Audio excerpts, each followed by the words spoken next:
This little girl was found wandering alone on the side of the highway, her dress torn and marks on her legs. When the police officers found her and asked her to sit in the patrol car, she replied in a low but firm voice, "I can't sit down." It was this sentence that changed everything. Intrigued and moved, the officers called for backup. What seemed like a simple rescue turned into a case of national concern and would involve one of the country's most powerful and enigmatic businessmen. What happened next would forever change both of their destinies. Subscribe to the channel to receive heartwarming stories every day. The millionaire watched the city from the heights of his glass penthouse, the untouched coffee cup cooling between his long, pale fingers. Below, New York City throbbed with life, but within those crystal walls, the silence was almost a physical entity, an unwelcome companion that refused to leave. It had been 5 years. 5 years since the children's laughter and the scent of jasmine had disappeared from that home. Now, only he, his snow-white dog, and a fortune that couldn't buy a single second of genuine happiness remained. The secretary knocked gently on the office door. It was the 3rd time that week she had tried to persuade him to attend the board meeting. The tech company he had founded was on the verge of a historic launch, but he could barely care. He signed papers without reading them, approved projects without enthusiasm, like an automaton programmed to generate profits. What else could he do? Without his wife and daughter, he was just a shell, walking, breathing, accumulating zeros in bank accounts. "The directors expect an answer by the end of the day," she said, receiving nothing more than a nod in response. Miles away, on a rural highway cutting through an impoverished area of the countryside, the girl walked barefoot along the shoulder. Her hair was tangled, her dress yellowed and torn, and her eyes, large, dark, and frightened eyes, seemed to carry the weight of the world. She no longer cried. The tears had long dried up, replaced by a resigned emptiness that no 7-year-old should know. When the first police car pulled up beside her, she didn't run or show surprise. She seemed to be waiting for it. Or perhaps she no longer cared what would happen next. The policewoman approached slowly, crouching down to be at the girl's level. "Hello, sweetie. What are you doing here all alone? Where are your parents?" Silence. The wind whispered among the trees in the distance, and the child's eyes seemed fixed on an indefinite point on the horizon. "Are you hurt? We can help. Come, sit in the patrol car while we talk." It was then that the voice came out, almost a murmur, breaking the silence like a crack in glass. "I can't sit down." The policewoman exchanged glances with her partner, a chill of understanding running down her spine. The marks on the girl's legs, the way she moved carefully, all indicated something too terrible to put into words. In a few minutes, more patrol. Cars arrived, and an ambulance was called. The child was taken to the hospital without resistance, with the empty look of someone who has already seen hell. In the luxurious penthouse, the millionaire dismissed the dinner prepared by the private chef. The only sound that filled the room was the clinking of ice in his whiskey glass and the heavy breathing of the white dog lying at his feet. On the television playing without sound, a news report briefly showed the image of a rural highway and a police car. The businessman changed the channel, sinking further into his gilded isolation, unaware of how that small news item, which barely occupied 30 seconds of the broadcast, would soon intertwine his destiny with that of the lost child.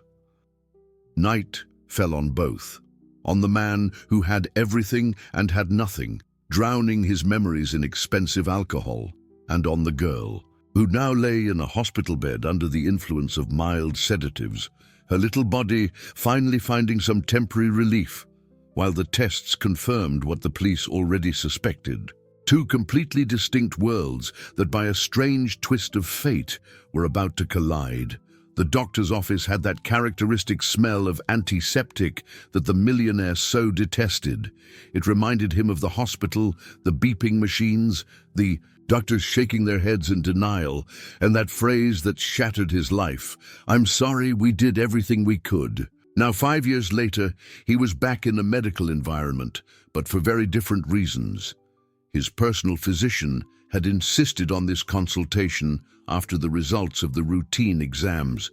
"Your body is healthy, but your mind isn't.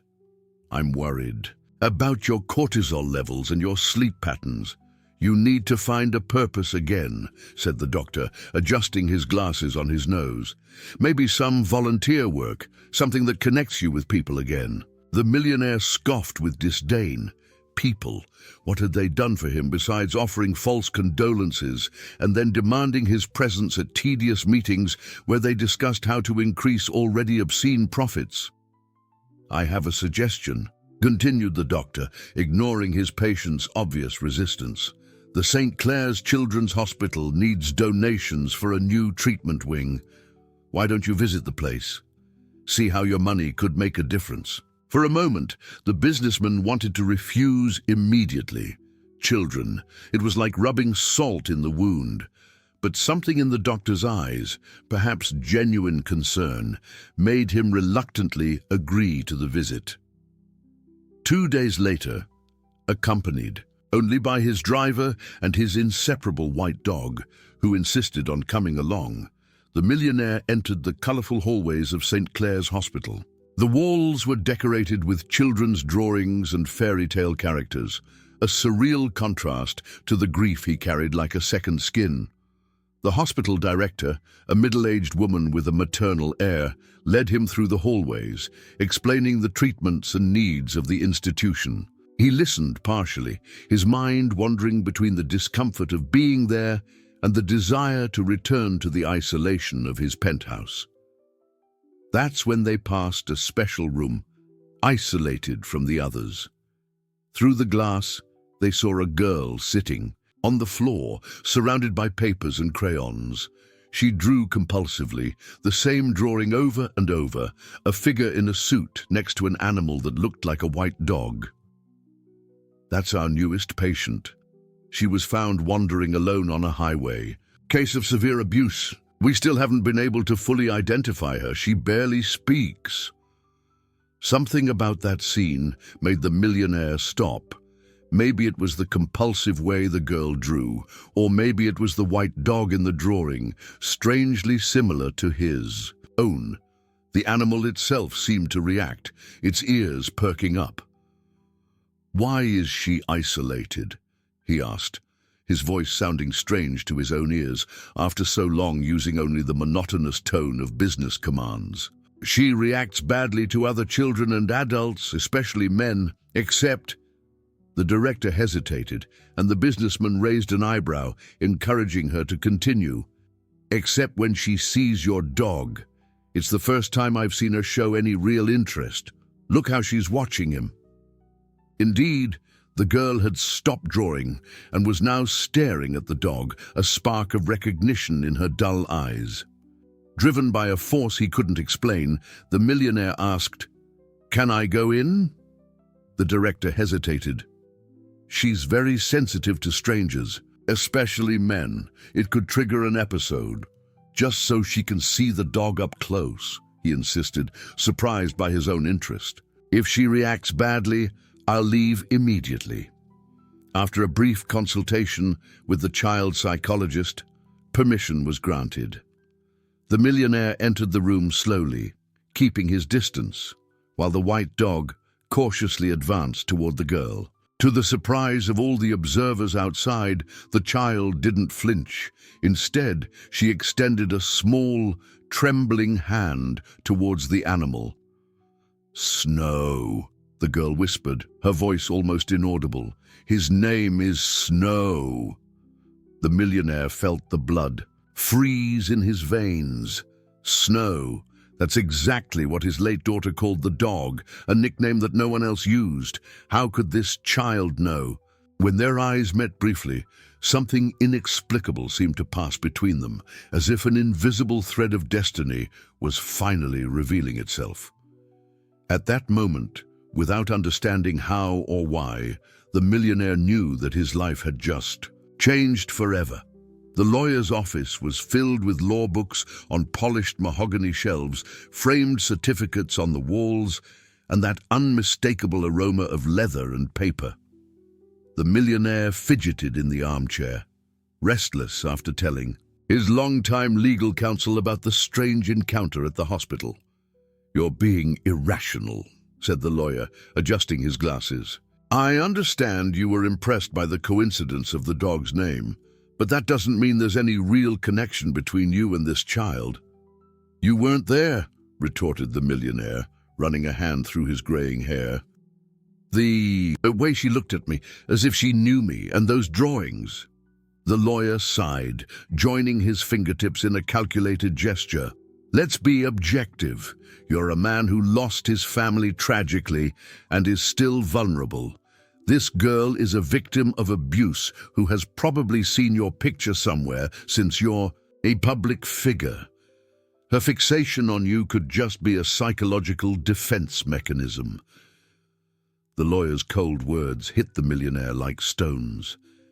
Maybe he was letting his emotions get the better of him, something he had sworn never to allow. "Again, since the funeral of his wife and daughter, what are you suggesting exactly?"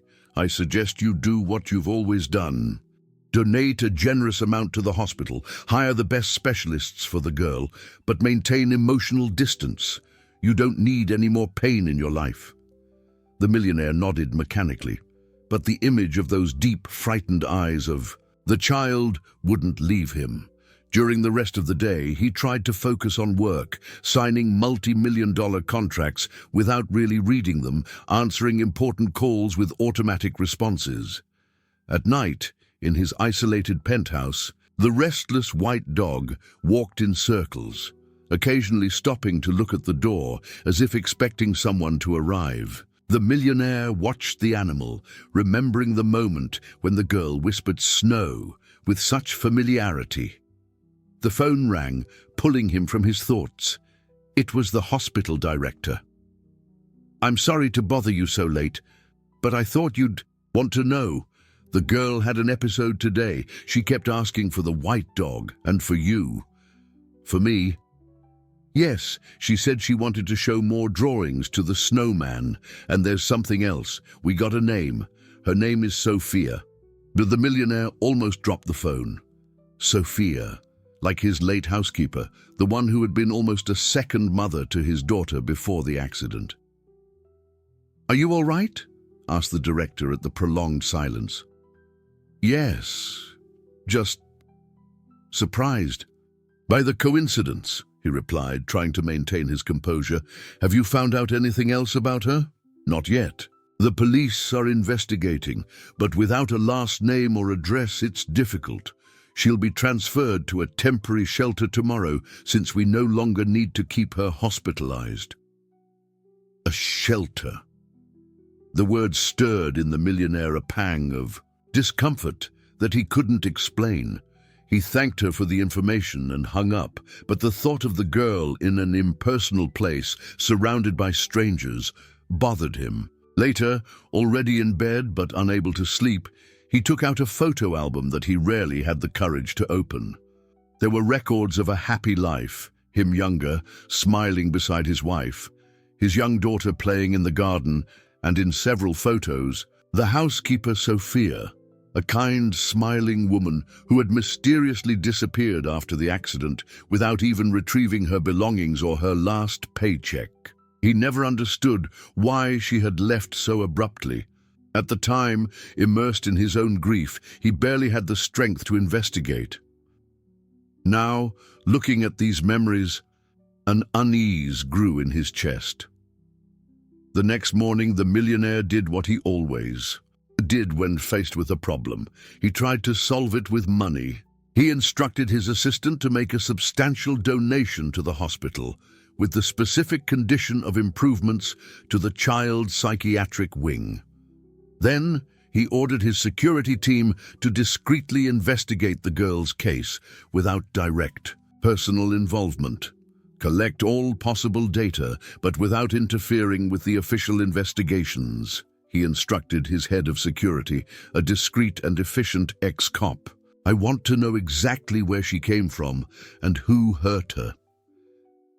"Do you think there's any connection to your family?" asked the security guard, knowing his boss's story. "I don't know," replied the millionaire honestly. "Maybe it's just coincidence. As everyone insists, either way, I'll keep my distance." But even as he spoke those words, he knew he was lying to himself. The truth was, for the first time in 5 years, something had pierced the armor of indifference he had built around his heart. And that terrified him. That afternoon, against everyone's advice, he instructed his driver to pass by the hospital again. Just to check if the donation was well received, he justified. But when he got there, he found it was too late. The girl had been transferred to the state shelter, 25 miles away. On the way home, the millionaire looked out the car window, watching the families on the streets, parents holding their children's hands, the normal life he would never have again. Or was it possible that, by some strange twist of fate, a second chance was presenting itself? "Where to, sir?" asked the driver, noticing his boss's distraction. After a moment of hesitation, the millionaire replied, "Home." But in his mind, a decision was already forming, against all logic and all advice.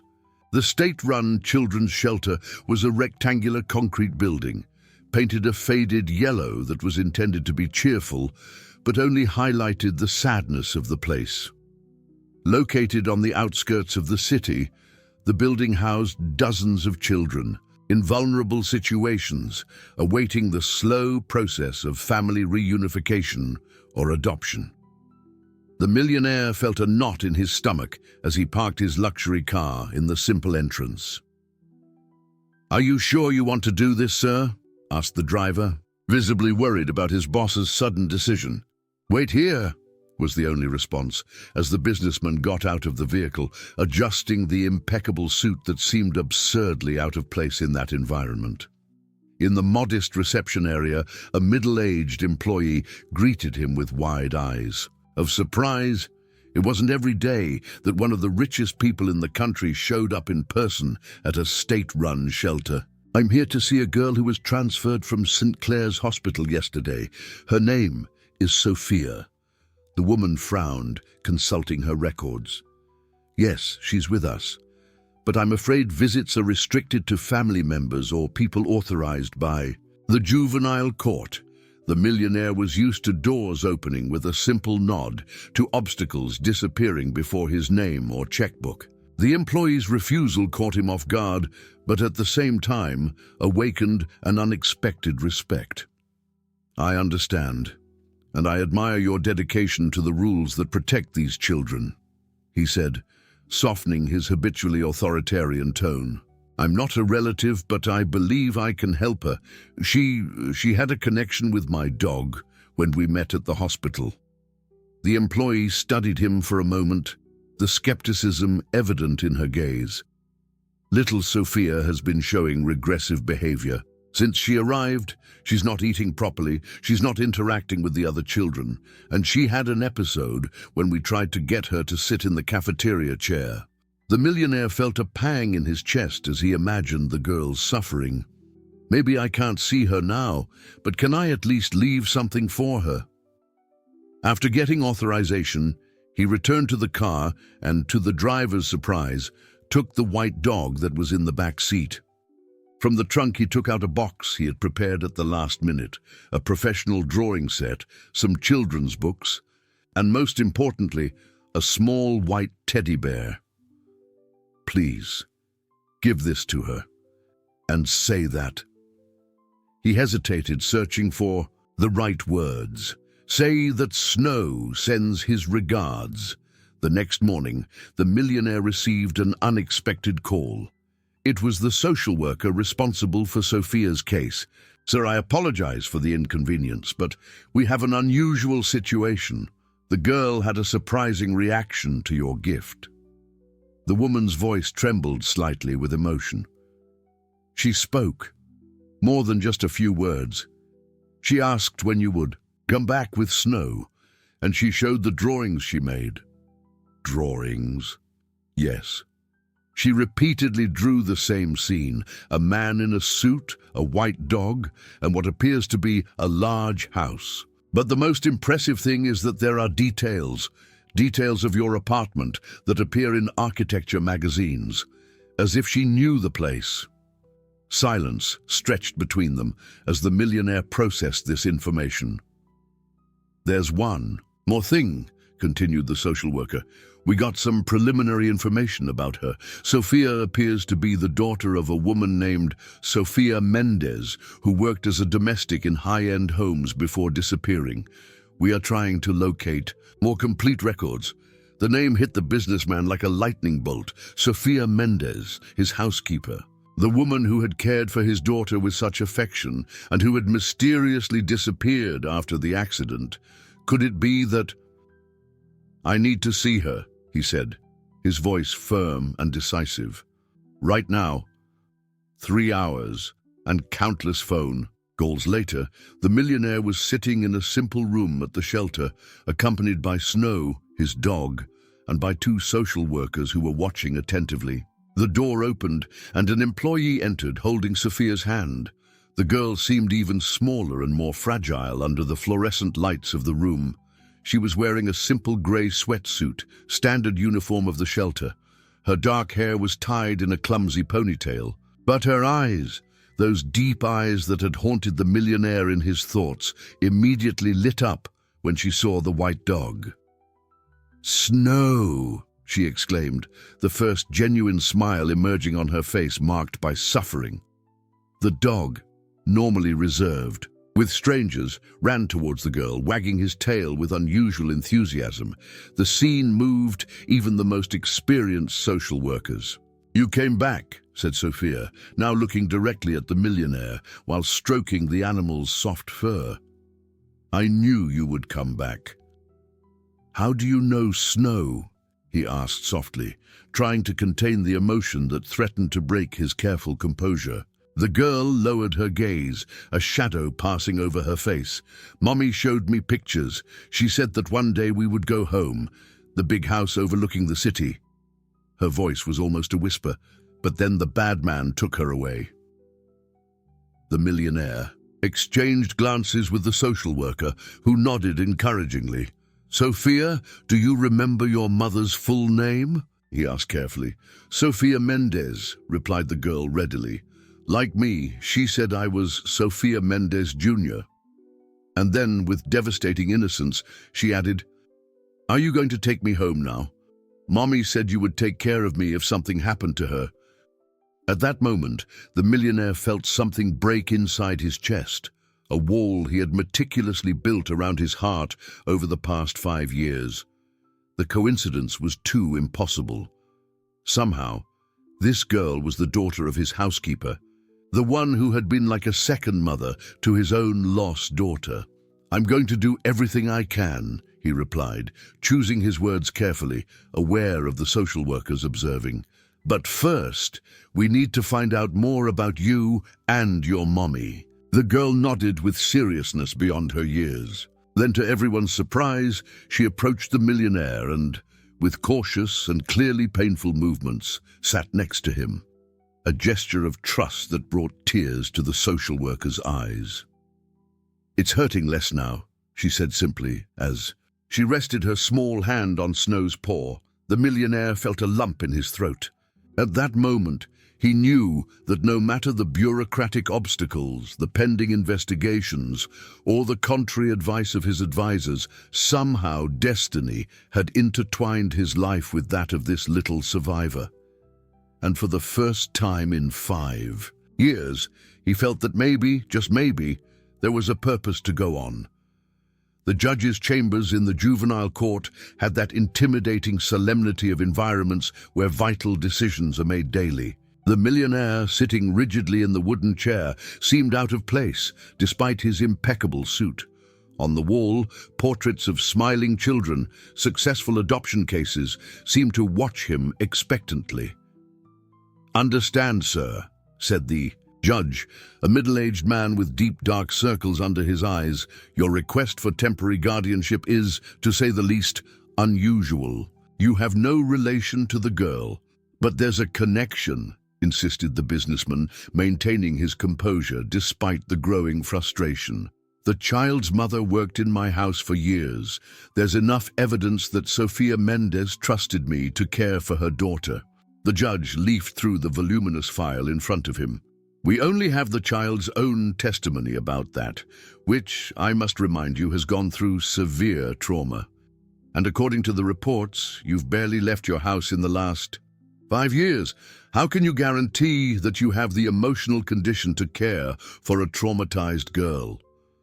The question hit the millionaire like a punch. It was true. Since the loss of his family, he had become a recluse, a ghost managing a tech empire from a distance. How could he prove that he would be able to properly care for Sofia? I may not have been the best example of emotional balance. In recent years, he admitted, the humility unusual in his voice. But maybe that's exactly why I can understand what this child is going through. I know grief, loss, and for the first time in a long time, I feel like I can make a difference. The judge observed him over his glasses, assessing the sincerity of those words. There's another problem, continued the magistrate, consulting the papers. Distant relatives of the mother have emerged claiming custody. A maternal uncle claims that he has priority rights. The millionaire's blood ran cold. The preliminary investigations of his team had raised worrying information about Sofia Mendez's only known relative, a man with a police record and a history of domestic violence. I suppose you're talking about Eduardo Mendez, replied the businessman, controlling his voice. My investigators have discovered that he has a criminal record, including a domestic abuse complaint against his own wife that was later dropped. The judge frowned. You hired private investigators just to ensure the girl's safety. All reports have already been officially forwarded to the district attorney. Silence hung in the room for a few moments until the magistrate let out a weary sigh. I'll authorize supervised visits for now. The technical team will assess the bond between you and the child. Meanwhile, we will continue to investigate this relative and the circumstances that led to the current situation. It was less than the millionaire had hoped for, but it was a start. In the following weeks, an unexpected routine was established.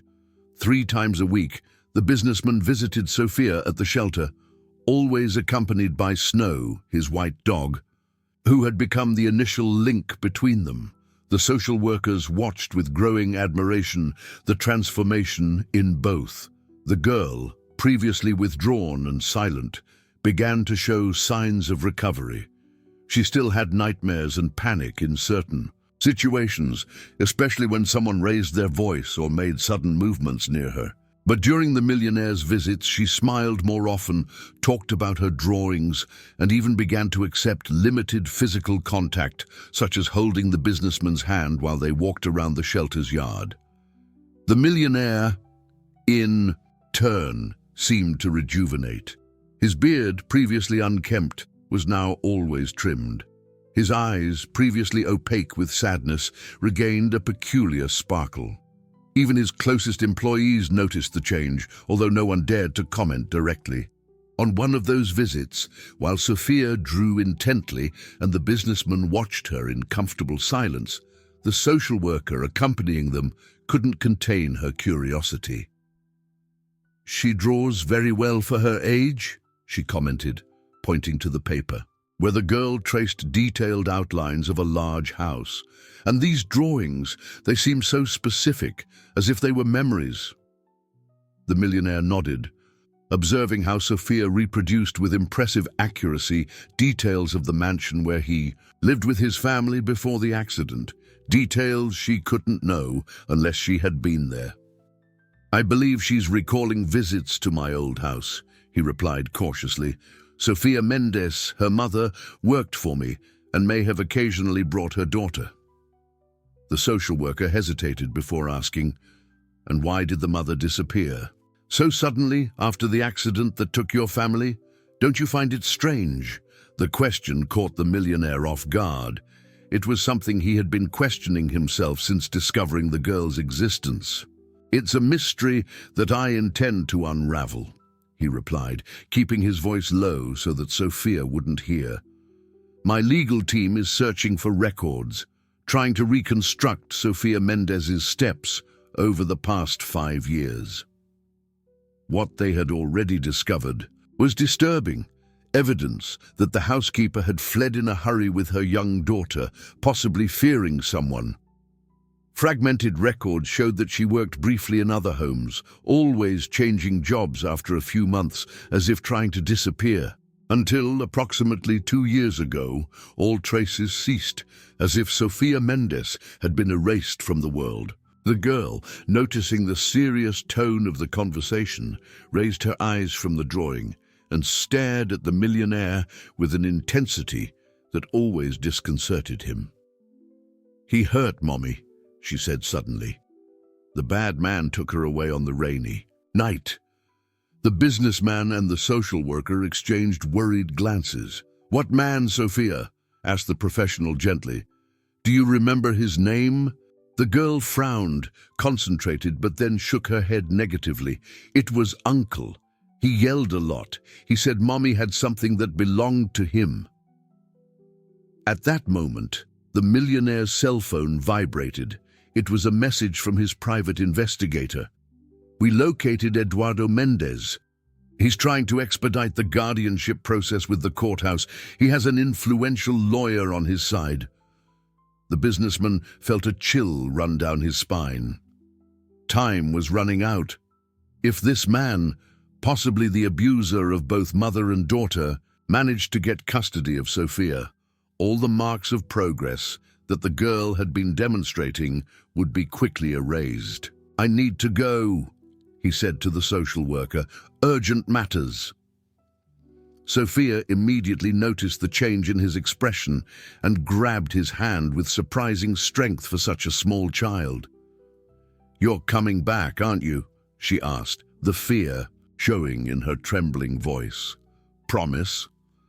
The millionaire knelt down to be at her level, resisting the urge to hug her, respecting the boundaries that the therapists had established. "I promise, Sophia, and I'll bring snow next time." As he said goodbye, he knew that the real battle was just beginning. It was no longer just about establishing a bond with the girl or finding redemption for himself. It was about protecting her from a danger that seemed increasingly real and imminent. The rain lashed the city that night when the millionaire arrived at the small apartment on the outskirts. Accompanied by his lawyer and a process server, he climbed the stairs of the dilapidated building to the 3rd floor. He knocked 3 times. On the door marked with the number 307, an elderly woman wearing a faded apron and with grey hair tied in an untidy bun opened the door with a distrustful expression. When her eyes landed on the millionaire, something seemed to break in her countenance. "I knew this day would come," she murmured, opening the door wider. "Come in before he gets back." The apartment was small, but surprisingly clean and organized. On one of the walls, family photos in simple picture frames. The millionaire immediately recognized Sophia Mendes in one of them, younger, smiling, with a small girl in her arms. "I'm Matilde Pereira, Sophia's mother," introduced the elderly woman, indicating the worn sofa for them to sit down. "After my daughter disappeared, I tried to find my granddaughter, but Eduardo always pushed me away, said the girl was fine. Only when I saw the news in the newspaper about the child found on the highway, I knew." Her voice failed, her eyes filled with contained tears. "Ms. Pereira," began the millionaire with unusual gentleness to his usual personality, "I need to understand what happened to Sophia Mendes. Your granddaughter is safe now, but to ensure that she stays that way, we need to know the whole truth." The elderly woman took a deep breath, as if gathering strength to carry a burden that was too heavy. "My daughter worked for you when that terrible accident happened with your family. She was devastated. She considered your wife a friend, and your little girl. My Sophia said the 2 children were like sisters." The businessman felt a lump in his throat as he remembered the affection between his daughter and little Sophia, who at the time would have been only 2 years old. After the accident, something changed. Sophia appeared here one night, terrified, with the girl in her arms. She said she needed to disappear for a while, that she had discovered something terrible. The lady hesitated, looking nervously at the door. She mentioned documents, something about the accident not being quite as it seemed. The lawyer and the millionaire exchanged tense glances. But then Eduardo found out where she was. My nephew has always been problematic, violent. He had a sick obsession with my daughter since adolescence. When Sophia refused his advances for the 100th time, he swore that if he couldn't have her, no one else would. The pieces began to fit together in the businessman's mind, forming a terrifying puzzle. Are you suggesting that Eduardo— I'm sure he's the one who took her from me, interrupted Matilda, the tears now flowing freely. 2 days after he found her, Sophia disappeared. For months I looked for news until Eduardo appeared with the girl, saying that Sophia had run away and left the child in his care. I knew it was a lie. My daughter would never abandon her little one. And why didn't you report it to the police? Asked the lawyer. I tried, but without evidence, who would believe me? Eduardo was smart. He had an alibi for the night of the disappearance. And then he started threatening me, saying that if I insisted on this story, I would never see my granddaughter again. The elderly woman wiped her tears with her apron sleeve. For 3 years, I could only see the girl in visits supervised by him. Until 2 years ago, Eduardo moved without leaving an address. I thought I had lost them both forever. The millionaire felt the anger grow inside him. Not just for Sophia, but for that elderly woman who had suffered in silence, fearing for her granddaughter's safety. What about the documents your daughter mentioned? He asked, trying to maintain his composure. Ms. Pereira got up with difficulty and went to a simple sideboard. From a drawer, she removed a yellowed envelope worn by time and constant handling. She left this with me in case something happened. She said I would know when it was time to deliver it to the right person. She held out the envelope to the millionaire. I think that person is you. With slightly trembling hands, the businessman opened the envelope. Inside, there was a flash drive and a handwritten letter. The elegant handwriting of Sophia Mendes covered both sides of the sheet. If you're reading this, something has happened to me. Forgive me for running away after the accident, but I discovered something that put me in danger. On the day of the tragedy, I noticed something strange in the family car. Marks that shouldn't have been there. Since my father was a mechanic, I recognized signs of tampering with the brakes. On the flash drive are photos I took and documents I found in the office. Someone very close to you planned everything. The same person who is now pursuing me. Protect my daughter. She's the only witness besides me, even though she's so small. She saw the man messing with the car that morning. The world seemed to stop spinning for an instant. The accident that had killed his wife and daughter hadn't been an accident. Someone had deliberately sabotaged the vehicle, and Sophia Mendes, his loyal housekeeper, had discovered it and paid with her life for that knowledge. At that moment, the apartment door opened violently. A burly man with features distorted by anger entered, stopping short when he saw the visitors. What does this mean? Eduardo Mendes bellowed, his bloodshot eyes darting between his aunt and the millionaire. The process server stepped forward, handing him a document. Mr. Mendes, this is a temporary restraining order preventing any contact with the minor Sophia Mendes Jr. You are also being summoned to testify about the disappearance of Sophia Mendes Sr. The man's face paled visibly, but soon his expression turned into an arrogant smile. You have nothing on me. And as for the girl, I'm the only living relative. The courts always favor biological family.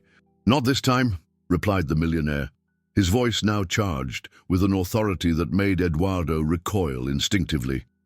Not when we have evidence not only of child abuse, but also of your possible involvement in the disappearance of her mother. Eduardo advanced threateningly, but the process server stepped in. I suggest you keep your distance, sir. Any threat will be added to your charges. Indeed, in that tense confrontation, the millionaire finally understood the extent of the sinister plot that had destroyed not only his family, but also that of Sofia Mendez. The two stories were intertwined by an invisible thread of tragedy and, now, possibly of redemption. Before leaving, he turned to Matilda, who was trembling visibly in her nephew's presence. You're coming with us. It's not safe to stay here. And where would an old woman like me go? She asked sadly. To where your granddaughter will be, to a place that can become a home again. As they left the apartment under Eduardo's furious gaze, the millionaire knew he had just started a war.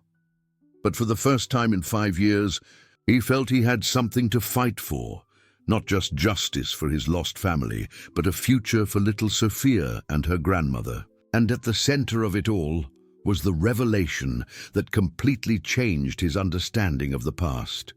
The accident that had destroyed his life had not been an act of chance, but a deliberate act by someone close. Someone who, until that moment, probably believed they had gotten away with it. The company's boardroom was as silent as a tomb when the millionaire entered, followed by his lawyer and 2 private investigators.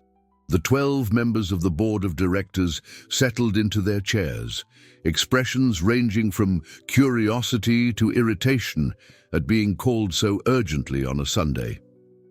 I appreciate everyone's presence, began the businessman, his calm voice contrasting with the inner storm that consumed him. I know it's unusual for a meeting on these terms, but the matter couldn't wait.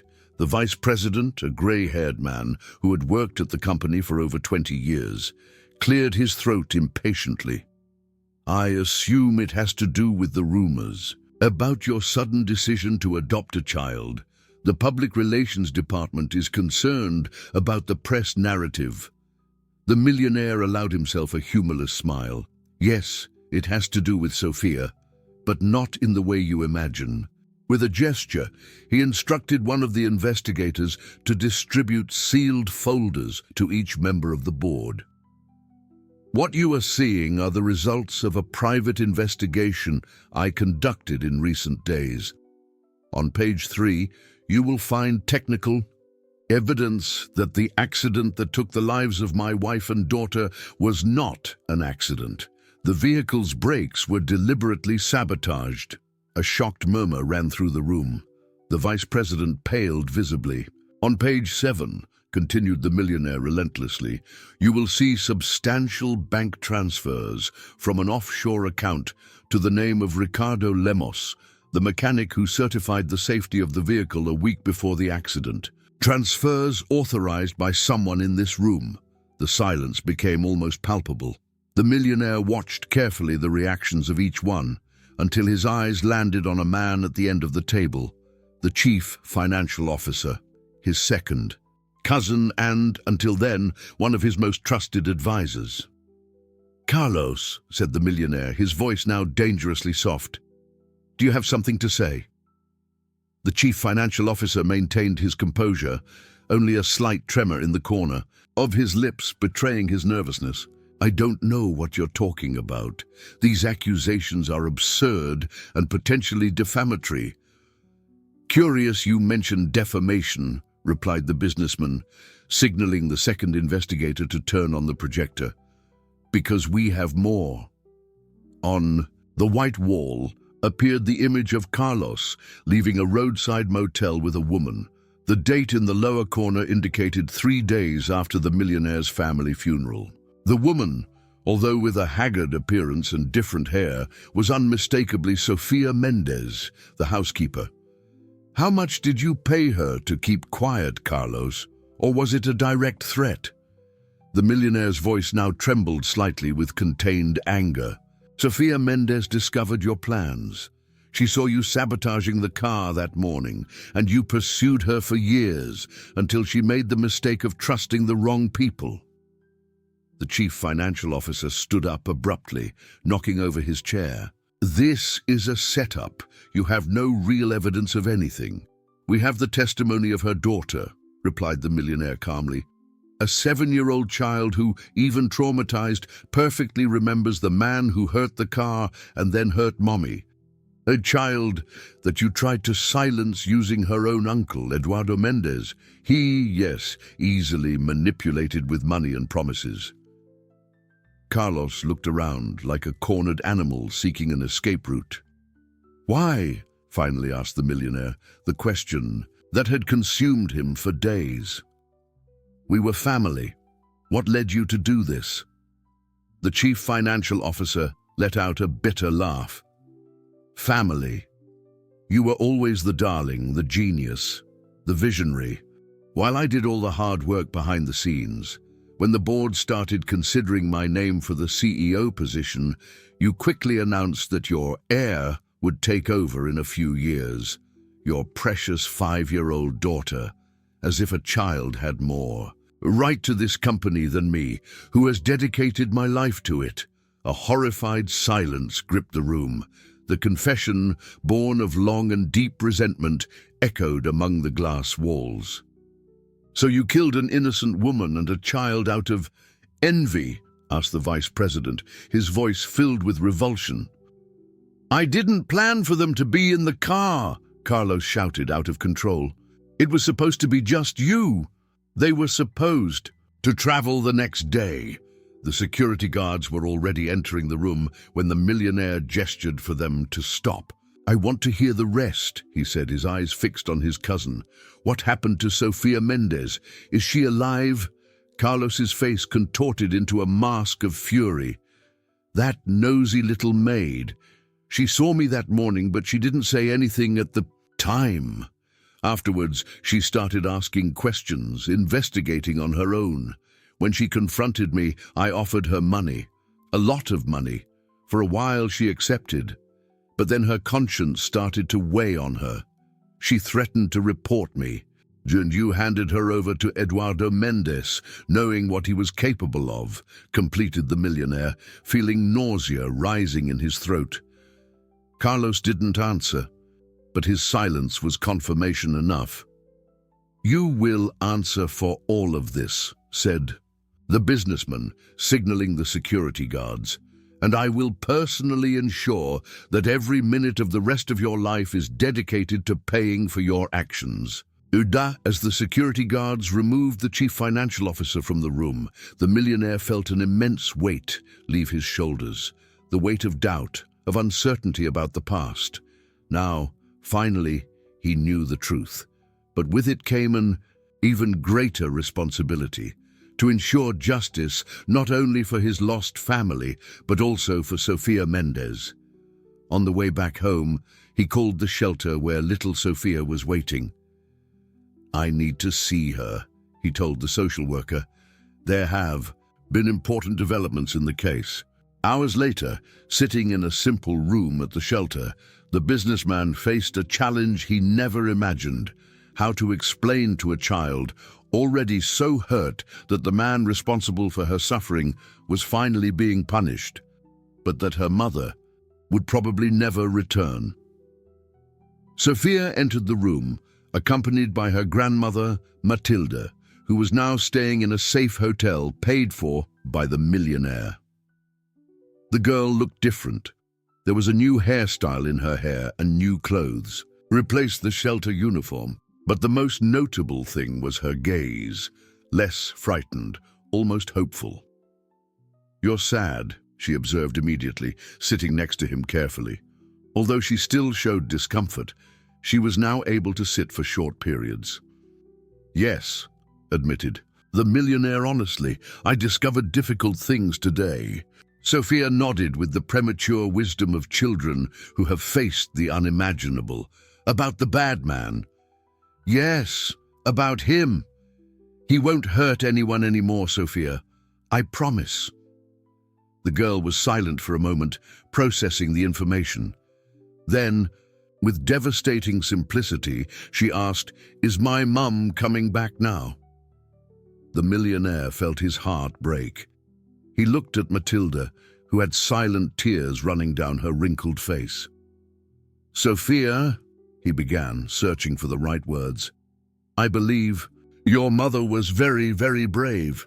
She did everything she could to protect you, even when it was very dangerous, and even if she can't come back, she made sure you would be safe, that you would find people who would take care of you."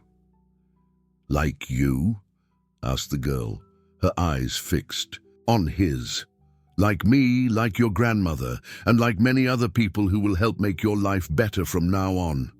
Sophia absorbed those words, her little face taking on a solemn expression. Then, in a gesture that took the millionaire completely by surprise, she leaned in and wrapped him in a hug, the first physical contact she had initiated since he met her. "Mummy said you were a good person," whispered the girl against his shoulder. "She said you had just forgotten it." At that moment, with a traumatized child in his arms and the weight of devastating revelations still fresh in his mind, the millionaire understood that Sophia had given him more than just a cause to fight for. She had given him back something he thought he had lost forever, the ability to feel beyond the pain. The mansion on the top of the hill, closed for 5 years, was slowly being awakened from its prolonged slumber. Windows once sealed now opened to the morning sun. Furniture covered by white sheets returned to reveal their elegant forms. The gardens, once abandoned, gained new life under the skillful hands of gardeners. The millionaire walked slowly through the hallways, observing each detail being restored. It wasn't just a house being reopened. It was a chapter of his life that he was finally finding the courage to revisit. Snow, the white dog, ran ahead as if guiding the way, occasionally stopping to sniff a forgotten corner or a door that had been closed for a long time. "The library needs to be completely reorganized," commented the decorator who accompanied him, consulting her notes. "And what about the children's room on the second floor?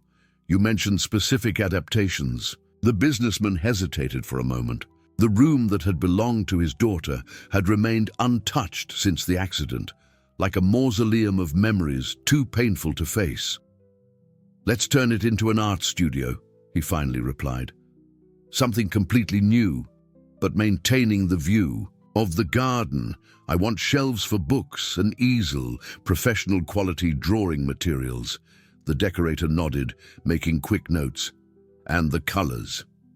I don't know. Maybe we should ask Sophia what she prefers." The simple mention of that name brought an involuntary smile to his lips. It was still surreal to think that after weeks of intense legal battles, the judge had finally granted temporary guardianship of the girl to the millionaire on the condition that Matilda, the grandmother, also reside on the property and actively participate in the upbringing of her granddaughter. In the lawyer's office, while the last documents were being signed, the judge had been clear. This is an exceptional situation.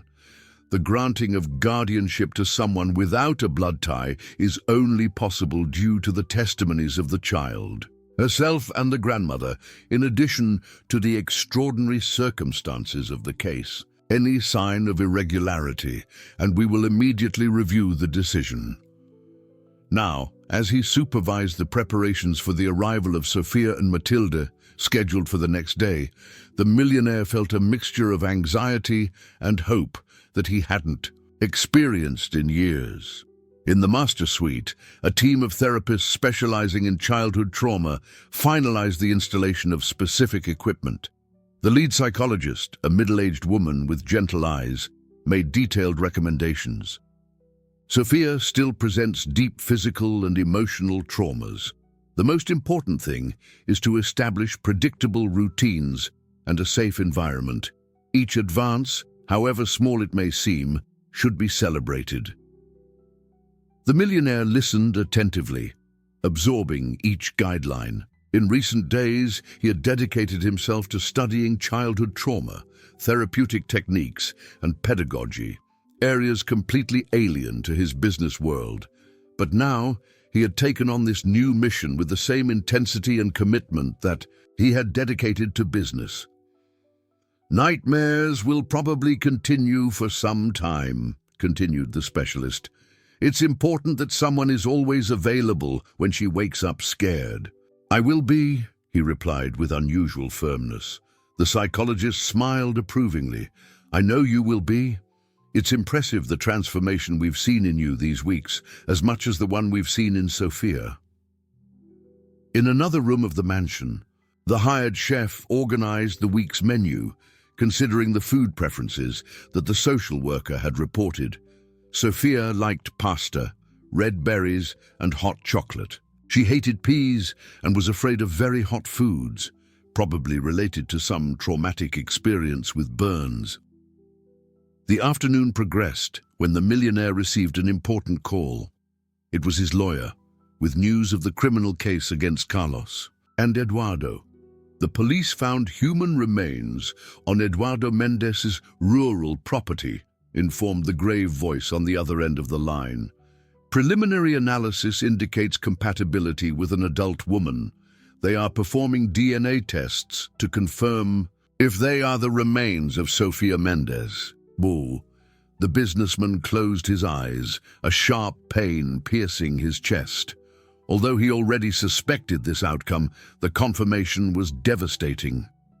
How would he tell little Sophia? How would he explain to Matilda that her daughter probably never had a chance? "There's one more thing," continued the lawyer. During the interrogation, Eduardo confessed that he received instructions from Carlos to permanently silence the housekeeper. Apparently, he executed this plan on his own, without Carlos's direct knowledge. This further strengthens our case. After hanging up, the millionaire remained motionless for a few minutes, absorbing the impact of those revelations. Sofia Mendez had died for trying to do the right thing, for trying to protect her daughter, and, probably, for trying to obtain justice for the family she had served with loyalty. Snow approached, resting his head on his knee, as if sensing his sadness. The businessman stroked the animal's soft fur, finding comfort in that simple gesture. "Tomorrow will be a new beginning, old friend," he murmured to the dog. "A difficult but necessary beginning." The next morning, the millionaire waited anxiously at the entrance of the mansion. Spring was transforming the garden into a festival of colors and aromas, as if nature was celebrating this new chapter. The social services car appeared on the horizon, slowly climbing the tree-lined driveway that led to the house. Snow, sensing the importance of the moment, sat obediently next to his owner, his ears pricked up in attention. When the vehicle stopped, the back door opened and Sophia got out carefully, holding her grandmother's hand. She was wearing a simple light blue dress and new shoes. Her hair was arranged in a side braid, and for the first time since he had met her, the millionaire saw a genuine smile light up her face as she spotted Snow running towards her. "Did we come to stay?" asked the girl, looking at the imposing mansion with a mixture of fascination and apprehension. "Yes," Sophia replied, the millionaire kneeling down to be at her level. "If you want, this will be your new home." The girl looked at her grandmother as if seeking confirmation, and the elderly woman nodded gently, tears of emotion shining in her tired eyes. "Snow has already chosen his favorite spot in the garden," continued the businessman, pointing to a sunny area where the white dog was now stretching lazily. "Maybe you want to explore and find yours too." With still cautious steps, but visibly more confident, Sophia began to walk towards the house, still holding her grandmother's hand. Firmly, Matilda looked at the millionaire with inexpressible gratitude. "Thank you for giving us this chance," said the elderly woman, her voice choked with emotion. "For so long, I thought I had lost everything." "Don't thank me," he replied with humility. "We're just starting to rebuild what was destroyed. It will be a long road." As he watched Sophia and Matilda entering the mansion timidly, followed by Snow, who now seemed to take on the role of guide, the millionaire felt something he thought he had forgotten: hope. Not the naive hope that everything would be immediately perfect, but the deep conviction that even after the most complete devastation, it was possible to rebuild. The days that followed brought challenges and small victories. Sophia still woke up screaming during the night, haunted by nightmares. She still had moments of panic when a door slammed too loudly or when an unknown man approached. But there were also moments of pure joy, such as when she discovered the shelf full of children's books, or when she saw for the first time the art studio prepared especially for her. One afternoon, while the millionaire was working in his office, he heard a soft knock on the door. It was Sophia holding a colorful drawing. "I made it for you," she said shyly, holding out the paper. The drawing showed 3 figures holding hands, a little girl, a gray-haired lady, and a tall man in a suit, all smiling in front of a large house. Beside them, a white dog seemed to jump for joy. "Is it our family?" he asked carefully, feeling his throat tighten with emotion. Sophia nodded, watching his reaction closely. "The teacher said to draw the people we love. Can I hang it on the fridge?" "Of course you can," replied the millionaire, disguising the emotion that threatened to overflow. "In fact, I think it deserves an even more special place."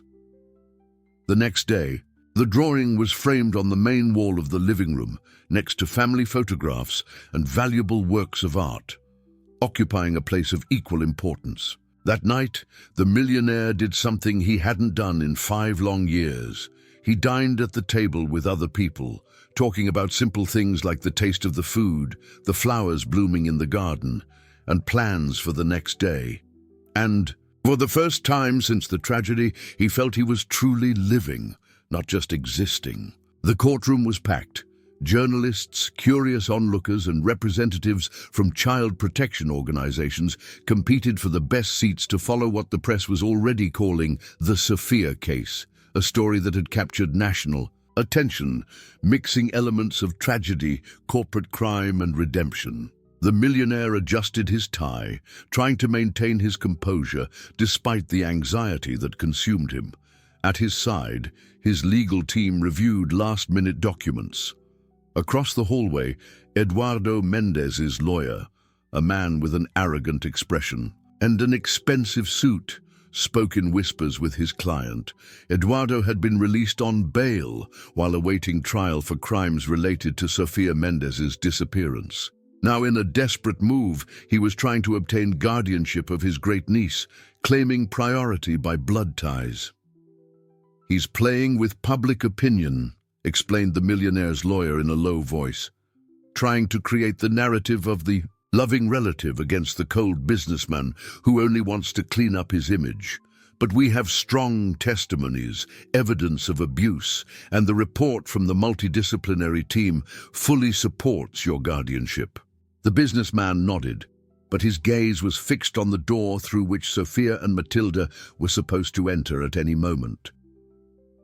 The little girl had been carefully prepared for this day by the therapists.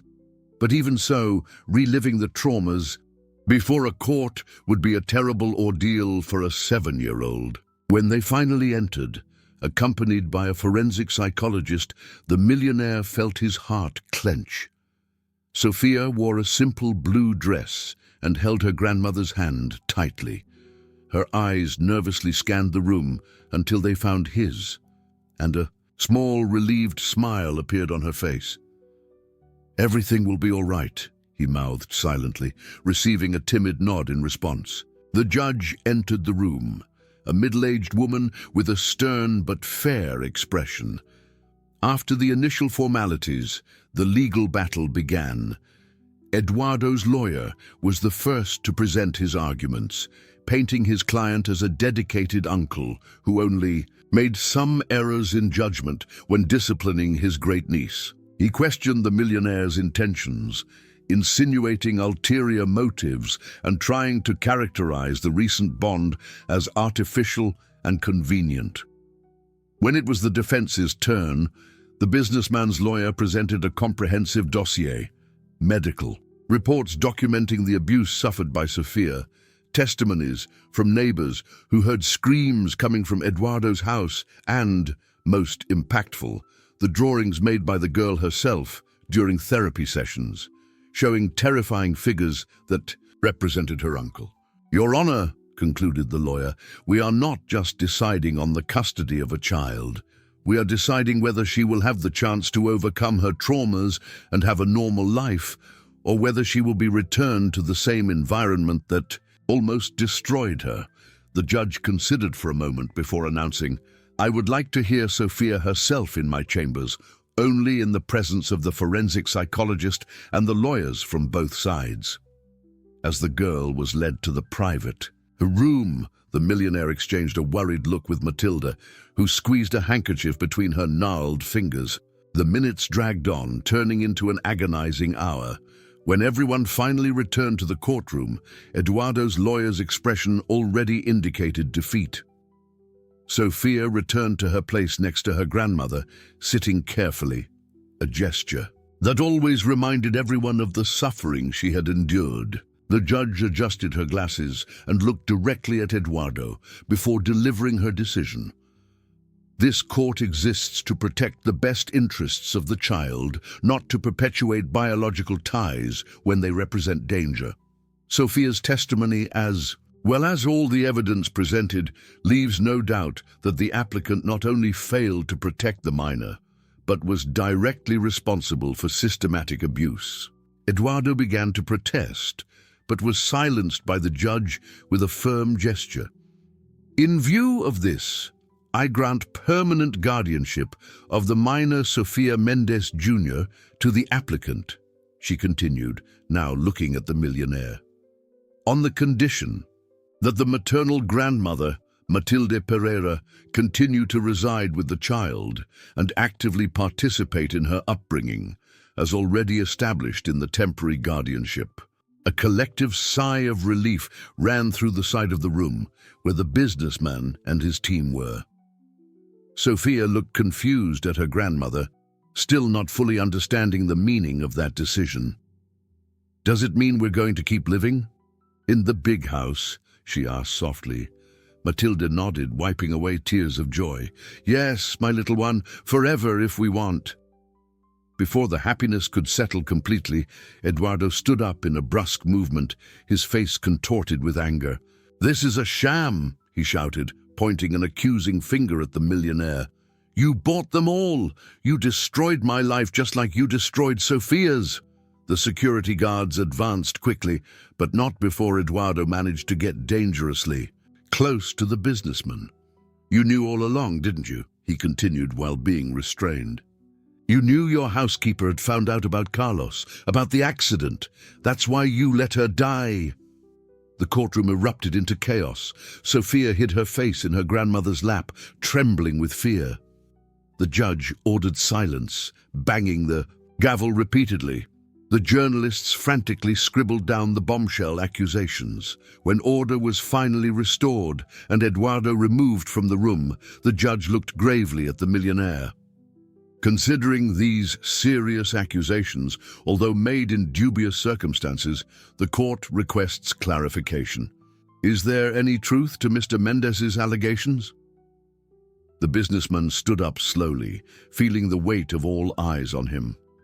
He looked at Sophia, who was now watching him with wide eyes of uncertainty, and knew that this was the moment of ultimate truth. "Your Honor, I did not know that my housekeeper had discovered the car sabotage. I only found out recently through the documents she left hidden with her mother. What is true is that I failed her. She tried to reach me after the accident, but I was so consumed by grief that I isolated myself from the world. If I had received Sophia, I might have been able to prevent her death." The judge assessed his words for a moment, then nodded slowly. That night, the millionaire did something he hadn't done in 5 long years. He dined at the table with other people, talking about simple things like the taste of the food, the flowers blooming in the garden, and plans for the next day. And for the first time since the tragedy, he felt he was truly living, not just existing. The courtroom was packed. Journalists, curious onlookers, and representatives from child protection organizations competed for the best seats to follow what the press was already calling the Sophia case, a story that had captured national attention, mixing elements of tragedy, corporate crime, and redemption. The millionaire adjusted his tie, trying to maintain his composure despite the anxiety that consumed him. At his side, his legal team reviewed last-minute documents. Across the hallway, Eduardo Mendez's lawyer, a man with an arrogant expression and an expensive suit, spoke in whispers with his client. Eduardo had been released on bail while awaiting trial for crimes related to Sofia Mendez's disappearance. Now, in a desperate move, he was trying to obtain guardianship of his great niece, claiming priority by blood ties. "He's playing with public opinion," explained the millionaire's lawyer in a low voice, "trying to create the narrative of the loving relative against the cold businessman who only wants to clean up his image. But we have strong testimonies, evidence of abuse, and the report from the multidisciplinary team fully supports your guardianship." The businessman nodded, but his gaze was fixed on the door through which Sophia and Matilda were supposed to enter at any moment. The little girl had been carefully prepared for this day by the therapists, but even so, reliving the traumas before. A court would be a terrible ordeal for a 7-year-old. When they finally entered, accompanied by a forensic psychologist, the millionaire felt his heart clench. Sophia wore a simple blue dress and held her grandmother's hand tightly. Her eyes nervously scanned the room until they found his, and a small, relieved smile appeared on her face. "Everything will be all right," he mouthed silently, receiving a timid nod in response. The judge entered the room, a middle-aged woman with a stern but fair expression. After the initial formalities, the legal battle began. Eduardo's lawyer was the first to present his arguments, painting his client as a dedicated uncle who only made some errors in judgment when disciplining his great niece. He questioned the millionaire's intentions, insinuating ulterior motives and trying to characterize the recent bond as artificial and convenient. When it was the defense's turn, the businessman's lawyer presented a comprehensive dossier. Medical reports documenting the abuse suffered by Sophia, testimonies from neighbors who heard screams coming from Eduardo's house, and, most impactful, the drawings made by the girl herself during therapy sessions, showing terrifying figures that represented her uncle. "Your Honor," concluded the lawyer, "we are not just deciding on the custody of a child. We are deciding whether she will have the chance to overcome her traumas and have a normal life, or whether she will be returned to the same environment that almost destroyed her." The judge considered for a moment before announcing, "I would like to hear Sophia herself in my chambers, only in the presence of the forensic psychologist and the lawyers from both sides." As the girl was led to the private room, the millionaire exchanged a worried look with Matilda, who squeezed a handkerchief between her gnarled fingers. The minutes dragged on, turning into an agonizing hour. When everyone finally returned to the courtroom, Eduardo's lawyer's expression already indicated defeat. Sophia returned to her place next to her grandmother, sitting carefully, a gesture that always reminded everyone of the suffering she had endured. The judge adjusted her glasses and looked directly at Eduardo before delivering her decision. This court exists to protect the best interests of the child, not to perpetuate biological ties when they represent danger. Sophia's testimony, as well as all the evidence presented, leaves no doubt that the applicant not only failed to protect the minor, but was directly responsible for systematic abuse. Eduardo began to protest, but was silenced by the judge with a firm gesture. "In view of this, I grant permanent guardianship of the minor Sofia Mendez Jr. to the applicant," she continued, now looking at the millionaire, "on the condition that the maternal grandmother, Matilda Pereira, continue to reside with the child and actively participate in her upbringing, as already established in the temporary guardianship." A collective sigh of relief ran through the side of the room where the businessman and his team were. Sophia looked confused at her grandmother, still not fully understanding the meaning of that decision. "Does it mean we're going to keep living in the big house?" she asked softly. Matilda nodded, wiping away tears of joy. "Yes, my little one, forever, if we want." Before the happiness could settle completely, Eduardo stood up in a brusque movement, his face contorted with anger. "This is a sham!" he shouted, pointing an accusing finger at the millionaire. "You bought them all! You destroyed my life, just like you destroyed Sophia's!" The security guards advanced quickly, but not before Eduardo managed to get dangerously close to the businessman. "You knew all along, didn't you?" he continued while being restrained. "You knew your housekeeper had found out about Carlos, about the accident. That's why you let her die." The courtroom erupted into chaos. Sophia hid her face in her grandmother's lap, trembling with fear.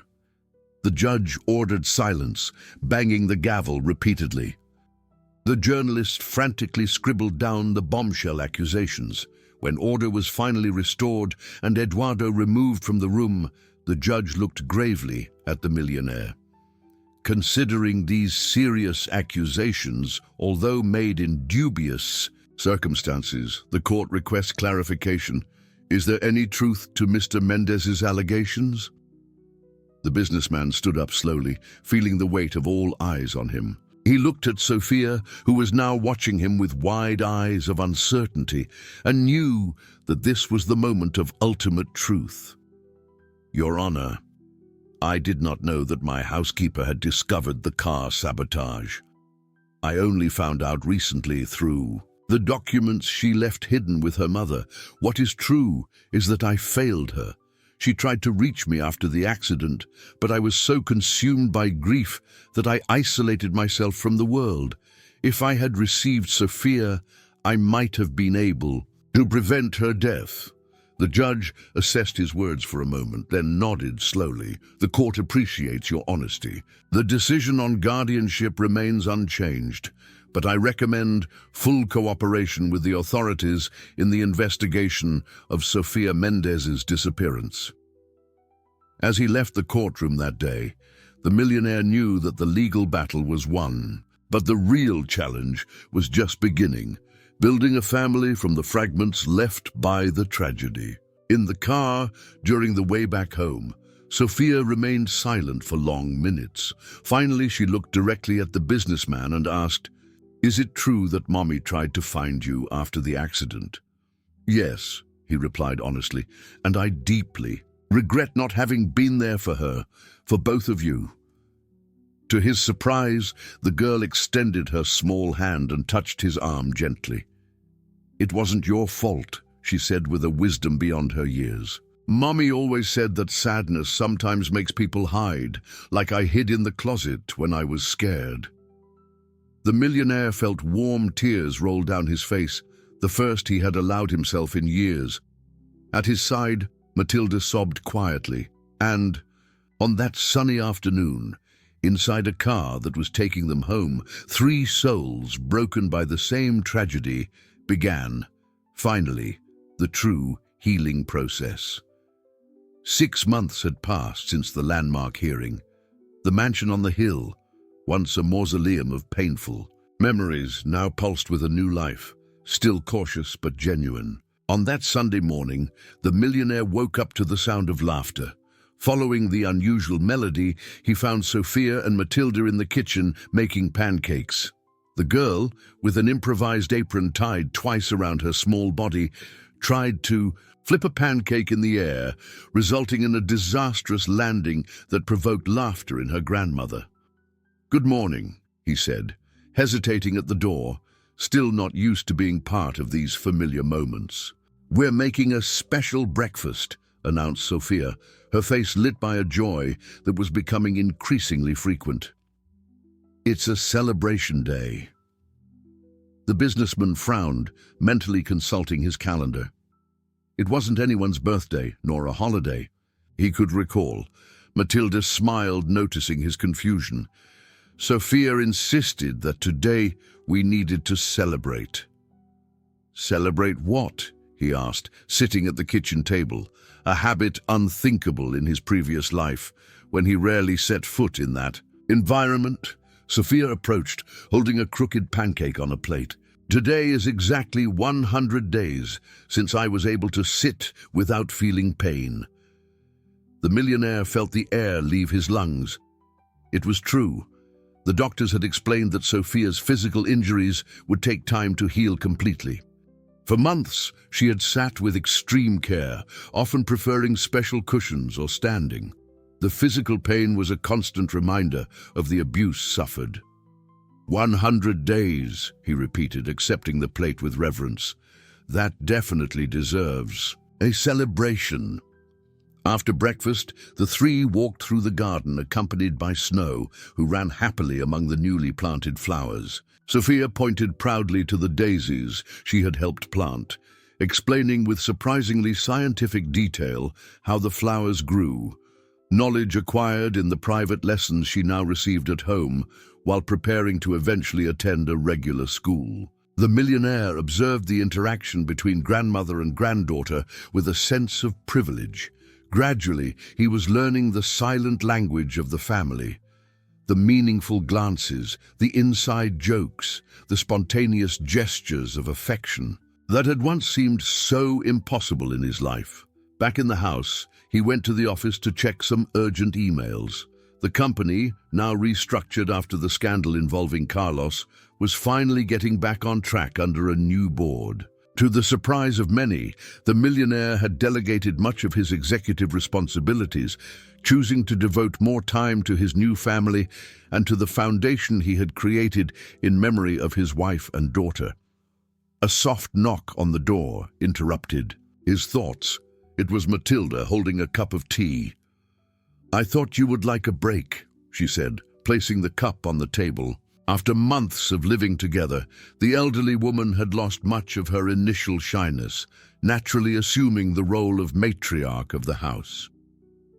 "Thank you," he replied, genuinely grateful for the consideration. "Sophia seems especially happy today." Matilda nodded, sitting in the armchair in front of the desk. "She is getting stronger and stronger. The doctor said her physical recovery is almost miraculous." "And the emotional one?" The grandmother sighed, a shadow passing momentarily over her wrinkled face. "The nightmares have lessened, but they are still there. The day before yesterday, she woke up screaming, calling for her mother." The millionaire felt the familiar tightness in his chest. The remains found on Eduardo's property had been confirmed as those of Sofia Mendez. A proper funeral had been held, finally allowing closure for Matilda and, in a way, for little Sophia. "She asked me something last night," continued Matilda, hesitant. "Something I didn't know how to answer." "What?" "She wanted to know if she could call you father someday." The world seemed to freeze for an instant. The millionaire looked out the window, observing the garden where his own daughter once played. For so long, he had believed that he would never hear that word directed at himself again. "What did you answer?" he asked, his voice hoarse with emotion. "I said she should ask you when she was ready." Matilda smiled gently. "You don't need to answer now. It's something to consider calmly." Later that day, the millionaire found Sophia in her art studio, concentrated on a colorful painting. Since discovering her artistic talent, the girl had spent hours creating vibrant worlds on the canvas, a form of therapy recommended by the psychologists who accompanied her. "Can I see?" he asked, approaching carefully so as not to startle her. Sophia nodded, stepping aside a little to reveal the work in progress, a portrait of her mother based on old photographs that Matilda had shared. Sofia Mendez's face smiled, serenely from the canvas with a vivacity that transcended the still, childish technique. "It's beautiful," commented the businessman, genuinely impressed. "You captured her smile perfectly." "I wish she could see our new family," said Sophia, adding touches of color to the figure's hair. "I think she would be happy." "I'm sure she would," he replied, feeling the emotion tighten his throat. Sophia put down the brush and turned to face him with seriousness, unusual for her age. "Grandma said you were sad for many years because you lost your family, and that now you are less sad because we formed a new family." "Your grandmother is a very wise woman," he replied with a gentle smile. "I was also very sad when I lost my mom," continued Sophia. "But now I have you and Grandma. And Snow, it's different, but it's still good." The millionaire knelt down to be at her level, touched by the depth of those simple words. "It's different, but it's good," he agreed. "You taught me that, you know?" The girl smiled, revealing the small gap where a baby tooth had recently fallen. Out, another normal milestone of childhood that she could now experience safely. "I want to show you something," she said, taking his hand confidently. "Come on." Led by the small hand, the businessman followed Sophia to the backyard, where a small ceremony seemed to have been prepared. Matilda waited next to a tiny, newly planted tree, with Snow sitting obediently beside her. "What is this?" he asked, genuinely surprised. "It's our family tree," explained Sophia solemnly. "The teacher said that trees live for a long time and grow strong even after storms, like families." Matilda approached, holding a small watering can.